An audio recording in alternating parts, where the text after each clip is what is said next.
Bismillahirrahmanirrahim. Assalamualaikum warahmatullahi wabarakatuh. Perkenalkan, nama saya Fahadul Ilmi Ismawan. Pada kesempatan kali ini saya akan sedikit membahas tentang standar kualitas. Langsung saja. Yang pertama adalah tentang pengertian standar. Nah, dalam bahasa Indonesia, standar merupakan sebuah dokumen yang berisikan persyaratan tertentu yang disusun berdasarkan konsensus oleh pihak-pihak yang berkepentingan dan disetujui oleh suatu lembaga yang telah diakui bersama. Jadi menurut bahasa Indonesia ini, standar itu sifatnya tertulis gitu ya. Berikutnya saya mengambil dari Peraturan Pemerintah Nomor 102 Tahun 2000 tentang standar dan standarisasi. Standar menurut peraturan ini adalah spesifikasi teknis atau sesuatu yang dibakukan, termasuk tata cara dan metode yang disusun berdasarkan konsensus semua pihak yang terkait, dengan memperhatikan syarat-syarat keselamatan, keamanan, kesehatan, lingkungan hidup, perkembangan ilmu pengetahuan dan teknologi, serta pengalaman perkembangan masa kini dan masa yang akan datang untuk mengurai manfaatnya secara. Jadi sedikit perbedaannya di sini sebetulnya sama ya, tapi standar menurut peraturan ini lebih ke teknisnya. Kalau tadi bahasa Indonesia itu dokumen, yang ini teknisnya. Kemudian standarisasi adalah proses merumuskan, menetapkan, menerapkan, dan merevisi standar yang dilaksanakan secara tertib melalui kerjasama dengan sebuah pihak yang berkepentingan. Jadi standarisasi ini adalah prosesnya yang terjadi tentang standar. Kemudian berikutnya adalah kualitas. Kualitas atau mutu memiliki definisi yang beragam menurut sudut pandangnya masing-masing. Jadi ini saya mengutip dari Hasan Baharun dan Zamrani yang mengemukakan beberapa pendapat tentang para ahli tentang pengertian kualitas. Yang pertama adalah Crosby.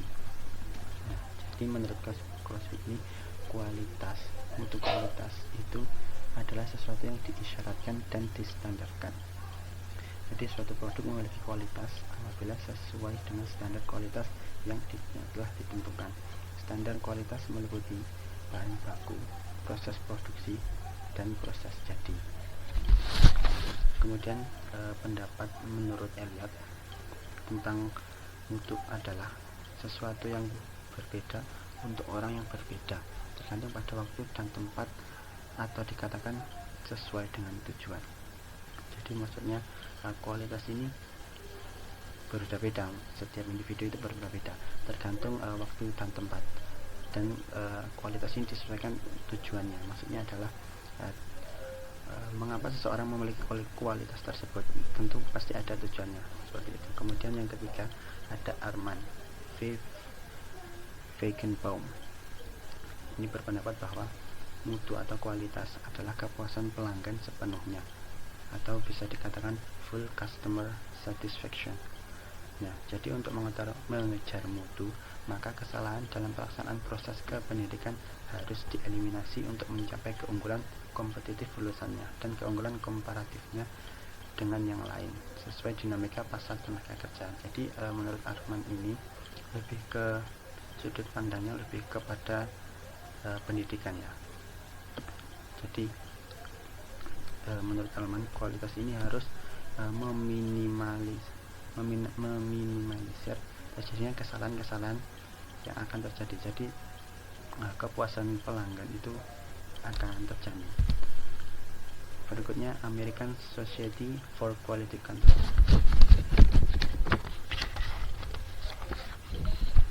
Mutu adalah totalitas bentuk dan karakteristik barang atau jasa yang menunjukkan kemampuannya untuk kebutuhan-kebutuhan yang tampak jelas maupun tersembunyi. Itu menurut American Society for Quality Control. Berikutnya adalah Kaoru Ishikawa yang berpendapat tentang kualitas ini adalah sebuah kepuasan pelanggan. Jadi kualitas itu memuaskan pelanggan tentang produk yang ada pada kualitas tersebut. Jadi setiap bagian dari proses dalam organisasi itu kan memiliki pelanggan. Kepuasan pelanggan internal akan menyebabkan kepuasan pelanggan organisasi. Jadi dari internal itu puas, maka organisasi itu ikut puas juga. Begitulah menurut Kaoru Ishikawa. Berikutnya pendapat tentang dari Garvin. Kualitas adalah suatu kondisi dinamis yang berhubungan dengan produk, manusia atau tenaga kerja, proses dan tugas, serta lingkungan yang memenuhi atau melebihi harapan pelanggan atau konsumen. Selera atau harapan konsumen pada suatu produk selalu berubah, sehingga kualitas produk juga harus berubah dan disesuaikan. Jadi dengan perubahan kualitas produk tersebut diperlukan perubahan atau peningkatan keterampilan tenaga kerja. Jadi maksudnya dinamis ini kan selalu mengikuti perkembangan zamannya, selalu berubah-ubah dan berkembang terus. Jadi menurut Garvin ini harus kualitas harus mengikuti kondisi yang sedang terjadi. Kondisi itu dinamis, maka kualitas juga harus dinamis dengan mengembangkan kualitas itu sendiri. Kemudian yang terakhir ada dua.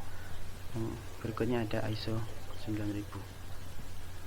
Mutu adalah atau kualitas adalah derajat atau tingkat karakteristik yang melekat pada produk yang mencukupi persyaratan atau keinginan. Karakteristik meliputi karakteristik fisik, karakteristik perilaku. Jadi karakteristik fisik itu berupa elektrikal, mekanikal, biologikal seperti handphone, mobil, rumah dan lain-lain. Itu karakteristik fisik yang nyata. Kemudian karakteristik perilaku itu berupa jasa seperti asuransi, perbankan, dan yang berikutnya adalah karakteristik. Sebenarnya ada karakteristik lagi, yaitu karakteristik sensor, yaitu bau atau rasa seperti minuman dan makanan. Jadi kualitas itu sendiri akan melekat pada karakteristik suatu produk itu sendiri ya. Produk ini kan karakteristiknya di sini ISO menjelaskan ada 3 fisik yang bisa dikatakan itu seperti rumah, mobil, handphone dan lain-lain. Kemudian karakteristik perilaku ini perilaku itu lebih ke produk tentang jasa gitu ya. Kemudian menurut Deming, jadi Deming ini adalah bapak, disebut juga bapak pemikir mutu modern. Deming mengemukakan bahwa mutu adalah kesesuaian dengan kebutuhan pasar. Jadi menurutnya produk atau layanan bermutu tinggi jika pelanggan menganggap produk yang dibelinya itu memiliki nilai baik, setia sebagai pelanggan, dan mengajak yang lain untuk membeli produk atau layanan tersebut. Jadi ini menurut Deming ini menyesuaikan kebutuhan pasar. Kualitas ini menyesuaikan kebutuhan pasar. Apabila pasarnya ingin begini, maka kualitas produk itu akan mengikutinya. Kemudian di sini ada kualitas atau mutu pendidikan. Sekolah, jadi lembaga pendidikan atau sekolah yang bermutu itu akan memiliki tiga ciri khas atau ciri-ciri. Nah, yang pertama ada jumlah siswa yang banyak. Jadi jumlah siswa yang banyak ini menandakan antusias masyarakat terhadap lembaga pendidikan sangat tinggi. Yang kedua, memiliki prestasi akademik maupun non akademik, itu jelas ya. Dan yang ketiga, lulusannya relevan dengan tujuan lembaga pendidikan. Artinya jika lulusan itu relevan, maka standar yang telah ditentukan itu berhasil oleh sekolah.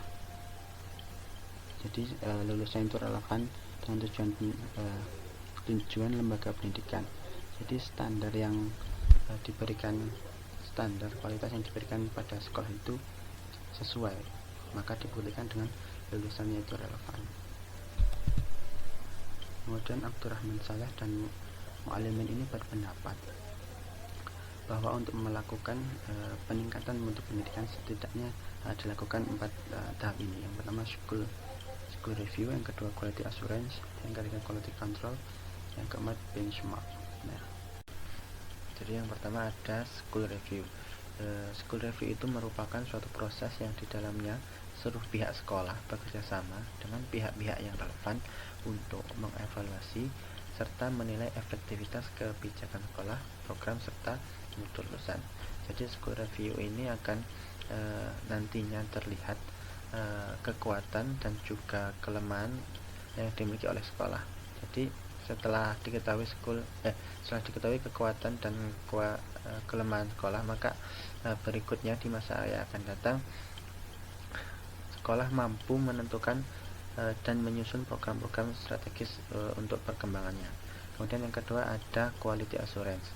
Quality assurance itu sebagai jaminan bahwa proses yang berlangsung telah dilaksanakan sesuai dengan standar yang ditetapkan.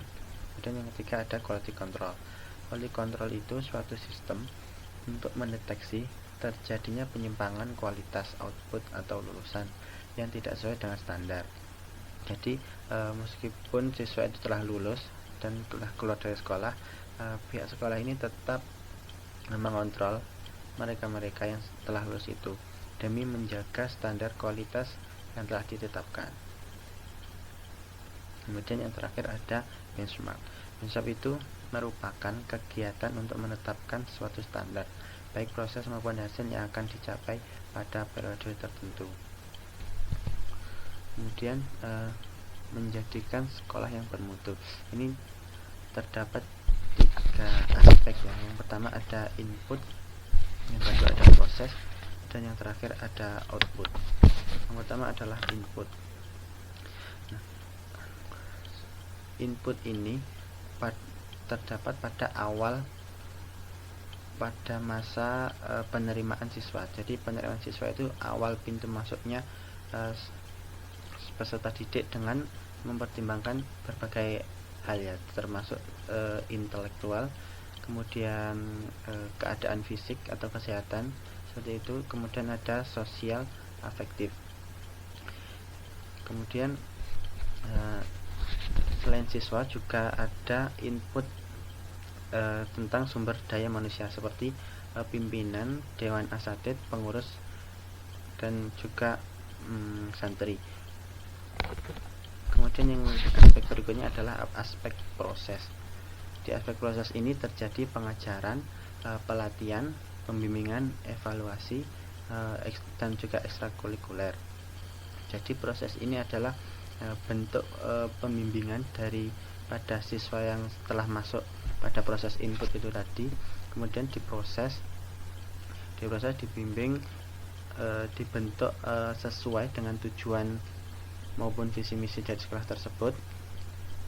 Ini pada aspek proses. Kemudian setelah aspek proses ini terjadi berlangsung lama selama beberapa tahun, kemudian lanjut kepada output. Jadi output ini, pada aspek output atau keluaran ini, peserta didik itu akan memiliki pengetahuan, kepribadian, dan performasi.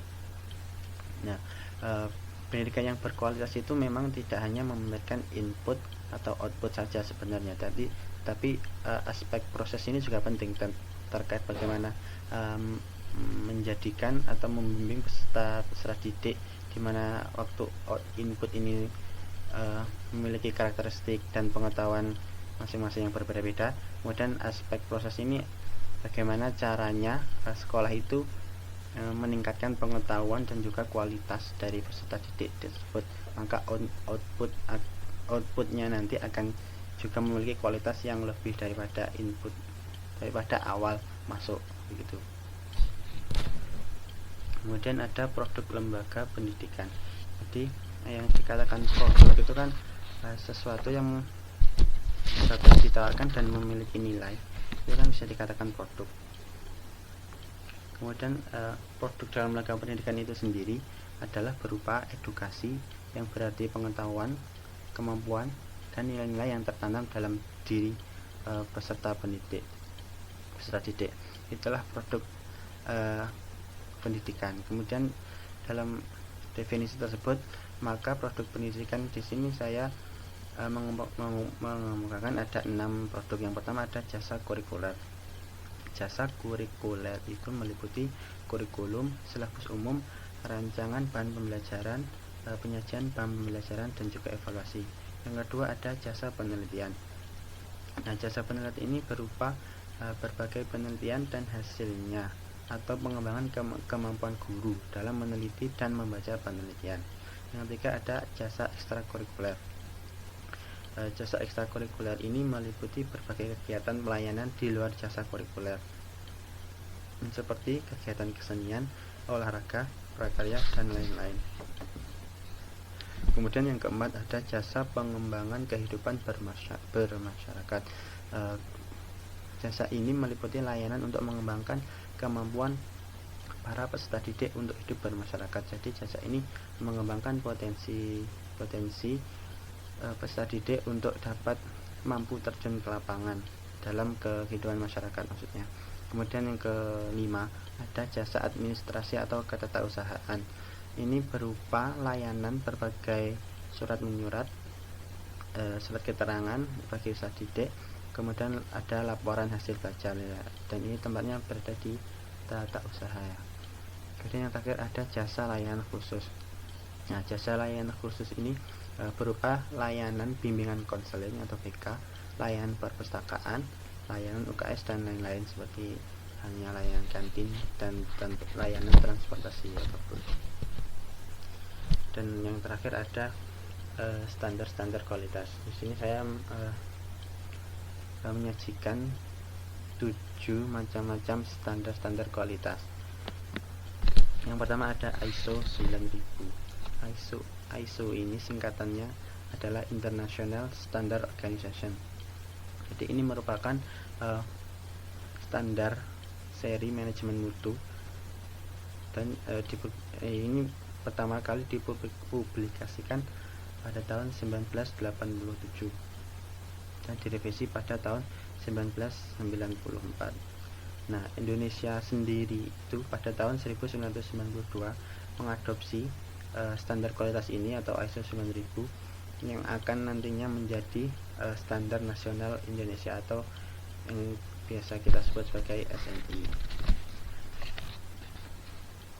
Nah, kemudian yang kedua ada BS 5750. BS ini singkatannya adalah, nama panjangnya adalah British Standard, yang merupakan salah satu dari dari standar mutu internasional yang berasal dari Inggris. Jadi ini asalnya dari Inggris, dan untuk bidang pendidikan British Standard ini masih terbilang baru ya dalam dunia pendidikan. Berikutnya adalah Investor in People. Investor in People ini berasal dari Inggris dan diluncurkan pada tahun 1991. Berbeda dengan British Standard ya, ini merupakan sebuah standar bagi pengembangan dan pelatihan sumber daya manusia yang dengan mudah bisa dikembangkan bersama TKM. Jadi Investor in People ini lebih kepada pengembangan SDM-nya ya, atau sumber daya manusia.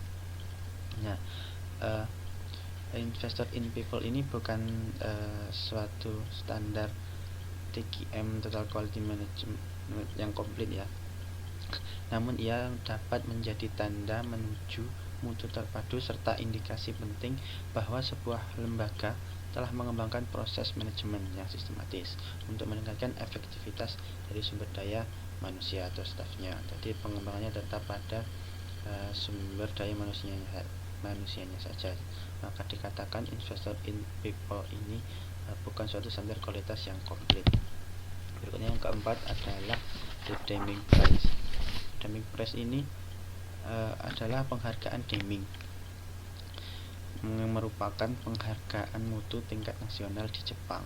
Jadi Deming ini yang diluncurkan pada tahun 1951. Jadi Deming ini adalah seorang ahli statistik yang bergelar doktor fisika ya, yang berjasa membawa Jepang ke puncak kejayaan ekonomi dan industri. Makanya ada di situ, di negara Jepang itu ada yang namanya penghargaan Deming atau The Deming Prize.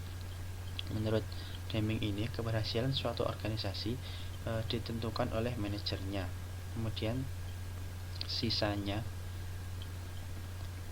ditentukan oleh manajernya itu sebesar 80% ya. Kemudian sisanya 20% itu ditentukan oleh faktor-faktor lainnya.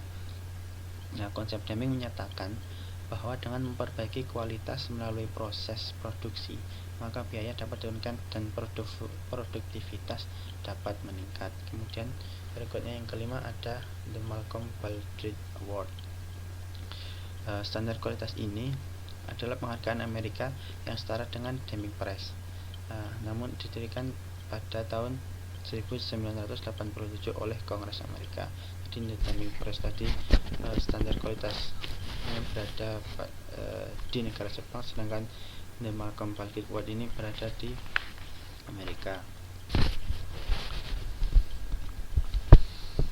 Kemudian berikutnya ada The European Quality Award, penghargaan mutu Eropa yang diperkenalkan di Paris pada tahun 1991.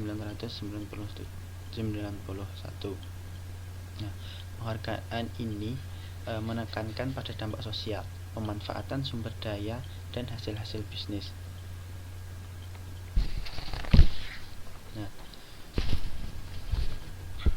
Namun masalahnya pada standar kualitas ini, penghargaan ini diadakan hanya satu pemenang dalam setiap tahunnya, maka kemungkinan besar pengaruh penghargaan tersebut hanya akan terbatas pada perusahaan-perusahaan besar saja.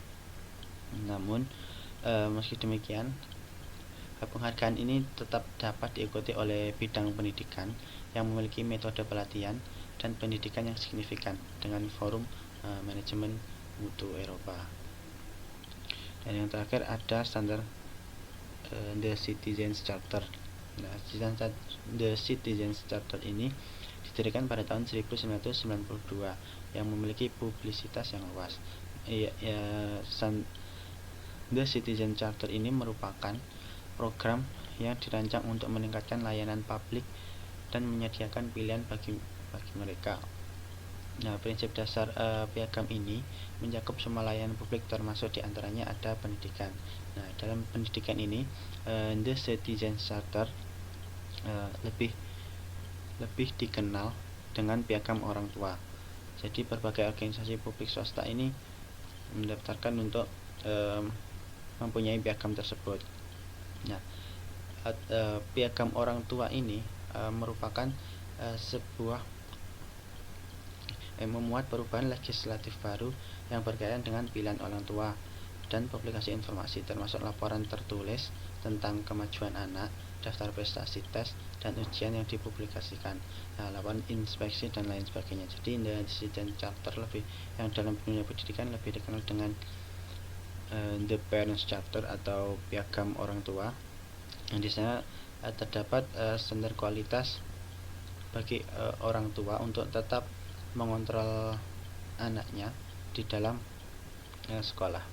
Nah, pada piagam orang tua ini di sana terdapat laporan tahunan yang tertulis tentang kemajuan anak, daftar prestasi, tes, ujian dan lain sebagainya. Mungkin itu saja yang dapat saya sampaikan tentang standar-standar kualitas ya. Dan mohon maaf apabila terdapat kesalahan kata maupun perbuatan dari saya. Saya mohon maaf yang sebesar-besarnya, dan terima kasih atas perhatian dan waktunya. Saya akhiri. Wassalamualaikum warahmatullahi wabarakatuh.